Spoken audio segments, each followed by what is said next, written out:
Hello বন্ধুরা, আমরা যাচ্ছি বাবা মন্দির। প্রথম পার্ট তো দেখিয়েছি গ্যাংটকে আসা, এবার এটা হচ্ছে দ্বিতীয় পার্ট। এই হচ্ছে আমরা গ্যাংটকে বাবা মন্দিরে রওনা হয়েছি। তো আমাদের ওদিকে আরও 3-4টে গাড়ি চলে গেছে, আমরা লাস্ট গাড়িতে যাচ্ছি। আর এতটা সরু রাস্তা, পাহাড়ের ধারে, বুঝতেই পারছো ভীষণভাবে ভয় লাগছে, আবার একটু আনন্দও লাগছে। পাহাড় কেটে ছোটো ছোটো সরু সরু রাস্তা, তার মধ্যে আর একটা গাড়ি গেলে আর একটা গাড়ি পাস হতে ভীষণ সমস্যা। তো বুঝতেই পারছো, যারা গেছো তারাই জানো। আমরা অলরেডি ভিডিওতে, টিভিতে, কোনো সিনেমাতে দেখি। তো আমি এখন নিজের চোখে দেখা এবং বিশ্বাস করলাম যে কত সরু রাস্তা দিয়ে পাহাড়ে রাস্তায় গাড়ি চলে। তো আর এই কুয়াশা, প্রচণ্ড কুয়াশা, কিছুই দেখা যাচ্ছে না। ওখানকার ড্রাইভাররা এত ভালো গাড়ি চালায়, কি বলবো, যাক ভগবানের সহযোগিতা না থাকলে হয় না। তো এই রাস্তাগুলো দেখা যাচ্ছে না, আর পাশ থেকে বড় বড় গাড়ি যাচ্ছে। তো এই হচ্ছে, লাইট জ্বলছে দিনের বেলাতেও, বুঝতে পারছো কত কুয়াশা। আর অনেকেই বলছে শ্বাসের কষ্ট হবে, শ্বাস প্রবলেম হবে বলছে অনেকে। আর এই যে দেখো, রাস্তার ধারে ধারে কত বরফ জমে আছে, একটু যত বেলা হচ্ছে বরফগুলো গলে যাচ্ছে। আর কি ভালো লাগছে দেখতে, আর কত বড় বড় পাহাড় দেখো, রাস্তার ধারে ধারে বরফ পড়ে আছে। সাদা সাদাগুলো দেখছো, ওগুলো সব বরফ। ভাবছি গাড়ি থেকে নেমে বরফ ঘাঁটি। তো যাই হোক, গাড়ির কাঁচের ভিতর থেকে আমরা যতটুকু পেরেছি একটু তোমাদের সাথে শেয়ার করতে চলেছি ভিডিও করে। এই দেখো কত বরফ, অনেক গলে গেছে, কিছু কিছু জায়গায় আছে। তো খুব ভালো লাগছে। আর এই যে আমরা চলে এলাম মোটামুটি বাবা মন্দিরের কাছাকাছি, আর একটুখানি আছে। আর সরু রাস্তা, আর দুই সাইড দিয়ে সাদা সাদা দেখছি, এগুলো সব বরফ।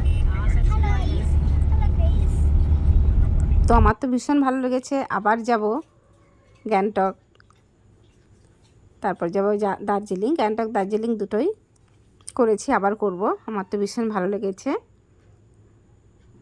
ভেবেছিলাম পাহাড়ে কোনো দিন যাবো না, কিন্তু দেখে মজাই লাগলো বেশ।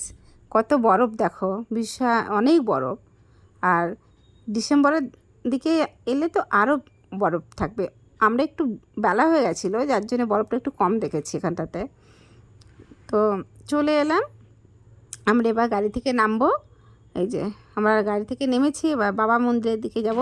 বেশিক্ষণ ভিডিও করতে পারিনি বাবা মন্দিরের দিকে, ভীষণ অনেকে শ্বাসকষ্ট হচ্ছিলো আমাদের সাথে যারা ছিল। তো তার জন্যে আমরা অল্পটুকুই ওখানে ছিলাম।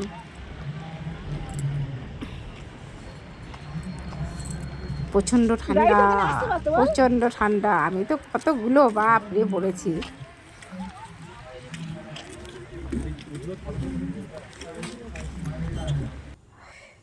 এই যে কতগুলো দেখো, টুপি নিয়েছি, মাফলার নিয়েছি, উলের সোয়েটার, উলের চুড়িদার, আবার শাল নিয়েছি।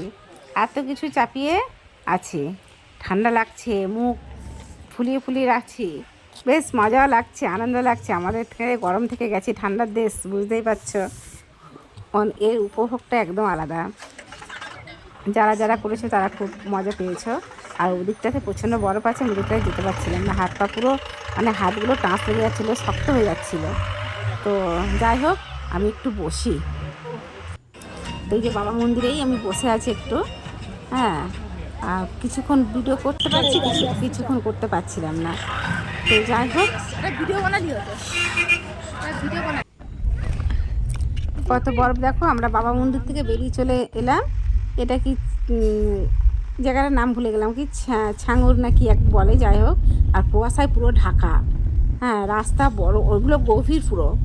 হ্যাঁ, পুরো খাদ, বড় বড় খাদ, বাপরে। ও পাহাড়ের ধারে। তো যাই হোক, আমরা ওখানে শ্বাসের কষ্ট হয়েছিল 4-5 জনার। তো আমরা আর বেশিক্ষণ থাকতে পারিনি, চলে এসেছি। আমরা এবার হোটেলের দিকে যাচ্ছি।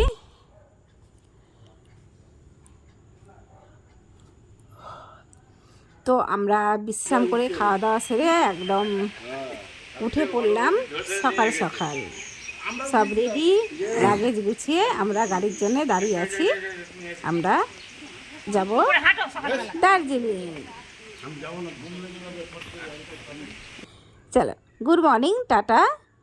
সকাল সকাল উঠেছি মানে ভোর 3:30 4টের দিকে উঠে স্নান টান সেরে সব কমপ্লিট, সবাইকে নিয়ে নেমে পড়লাম একদম পুরো রেডি হয়ে। তো বুঝতেই পারছো যাব দার্জিলিং, চলো ওখানে গিয়ে দেখাবে, টাটা।